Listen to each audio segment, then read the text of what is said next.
viewers, welcome to more Project Cars action, this time looking at the wheel settings. So I'm just going into the options menu, as you can see here, and I'll be taking a look at some of the options we can see. And first, obviously you connect your wheel, and when you go into options you'll see your wheel there. You can alter any aspect of your wheel. Of course I wouldn't mess around with a lot of it. Setup's initially pretty good, and you can change your button setup on the wheel as well, assign which buttons you want to sign in what places. Of course at the bottom there, the important area is the calibrate wheel. You will need to calibrate your wheel when you first get it, so connect it up to your PS4 or whether you're using an Xbox version, and then calibrate your wheel. It's a very simple operation. Turn the wheel here, press that button there, and so on, and then you jump into the game and you'll see our car lining up on the grid here. All assists are on and just going off for a drive. Initially just taking a tour, you know, you don't want to turn all your assists off straight away. You just want to take it for a spin, see how you get on with a particular car. I've used an open wheel car initially here, just because we're going to be messing with the FOV, field of view, in terms of getting it right for me. So you do a few laps, and the first thing you realise is that you don't need the wheel and hands on when you've got a steering wheel in your hands. It does feel a little bit detached, doesn't quite feel the same as when you're using a controller. So you jump back to the controller menu, you'll turn off the wheel and hands, which I've just missed that option, but there you go, we turn that off. And of course we're looking at the cockpit camera here as well. We're just going to change that all the way up to the maximum, which is what I use for triple screens, just to show you the difference there for it. And as you can see, that's no good at all. It leaves me sitting in the back of the car, but I wanted to show you the extremes of different fields of view that you can set from. It's quite strange, you know, when you're racing from this sort of stretched perspective, and yet still playable in its own way as well. So we'll just do a quick lap in that, and that's how I literally the setup I use in my triple screens, give or take, because it stretches that image across the 3 screens and you end up a lot closer to the cockpit. But I'm just showing you an extreme. So we've turned off the hands and the wheel, and we've just tried an FOV, and obviously this one's completely inappropriate. So what we'll do is we'll go back to the menu. I'll pull over here, go back to the menu, and then change the cockpit camera field of view to something a bit more sensible. So let's just go all the way down now, somewhere around 60,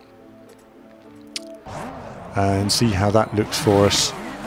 And then back out of this, back into some racing action, and let's just try that again. And as you can see, I've completely changed the field of view now, so you're up nice and close. That's much more like it. Still a bit too close for my liking, so I'm going to alter it again in just a moment. But you know, you go in, you do a lap, and there's a bit of trial and error when you first get on these games in terms of finding a field of view that suits you. There is a mathematical way of doing it, but personally I've always preferred visually setting cars up myself for you know, my own perspective on the action. It's sometimes I want to see the wheels on the side, sometimes I want to see the mirrors, sometimes the official field of view isn't quite right for what, you know, for what the game's offering, because don't forget, with a single screen you are quite limited in terms of how you view the action. But straight away what I feel is that everything feels so much bigger. The cars feel bigger, and my car feels bigger, and everything feels much more like life size now, and it's amazing what a difference it makes to perspective as I come round. And you can see it's a much closer point of view. But I'm driving better, I'm feeling more comfortable with it.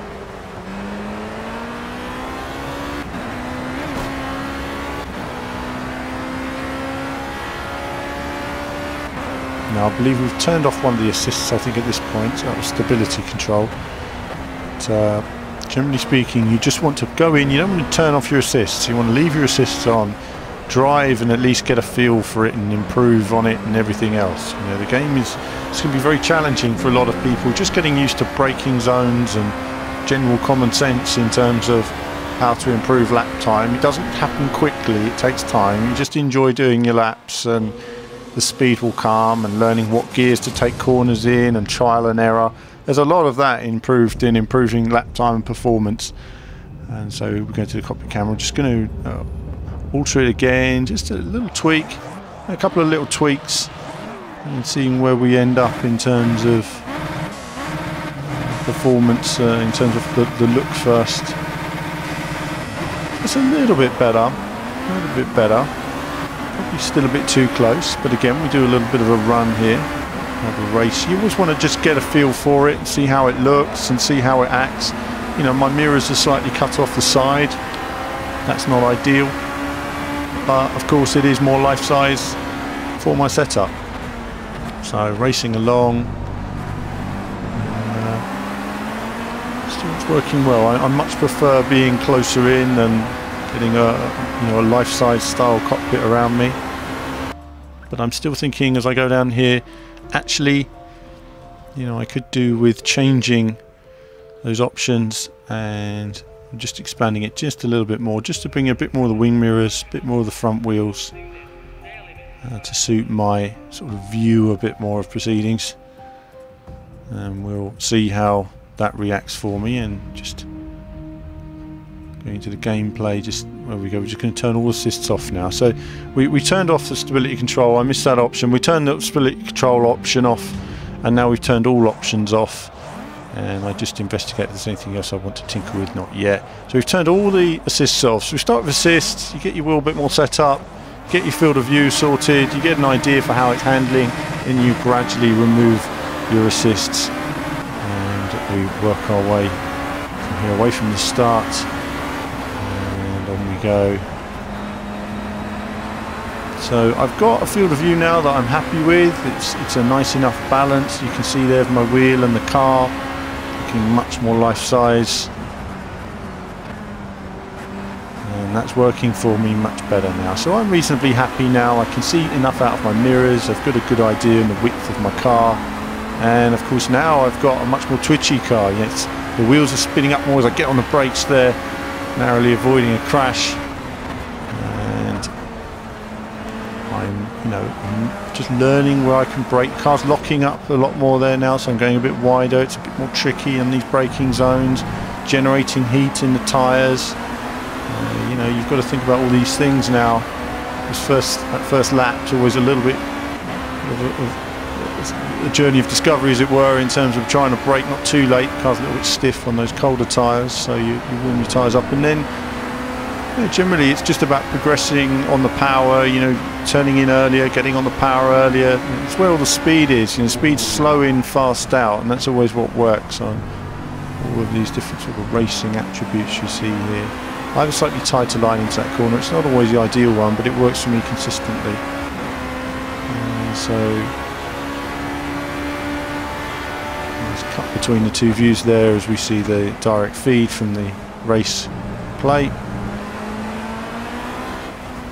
I'm just trying, every time I'm braking different places, I'm trying different gears, I'm trying different styles at the moment. So you'll see me changing that style a lot, where I'm just simply learning how to drive the car, and you're seeing it as I'm progressing every time.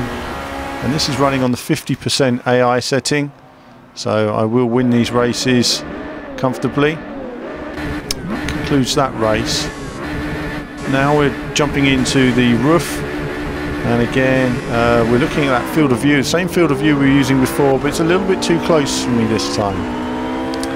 So going away, and you can see it's a nice enough view, but it's a bit too close, But first thing you notice, of course, completely different braking points. And work my way around. There's a lot of jostling for position.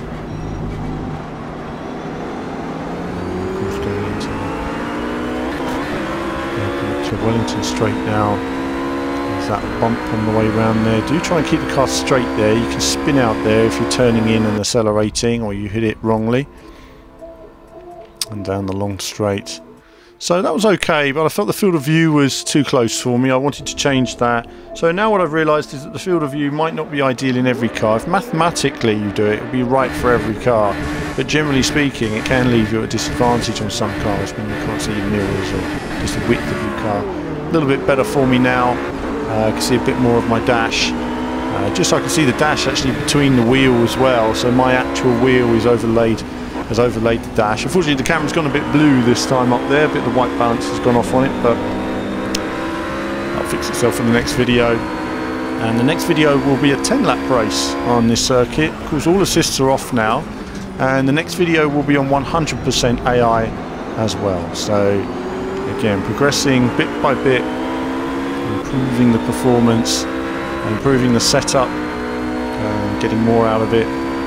What does that mean? It means you need to make notes in terms of field of view depending on what your car you're driving in. Absolutely. If you want a perfect setup, I can drive with anything myself, but it's always nice to get that little bit of perfection. Oh, slight knock there as well. Managed to get away with it. AI jostling, but you know, you get that in real life with some of these cars as well. It gets a bit Robbins racing at times and gets a bit aggressive between them all. You can see the AI having a proper battle there. Really nice to see actually some of the action throughout the course. So we go down to Cops swinging in there. Trying to keep the car on the inside, but I know he's on the outside there, so I'm trying to keep it in as much as possible. So it's good to see, you know, like you say, these options, we're progressing through them bit by bit.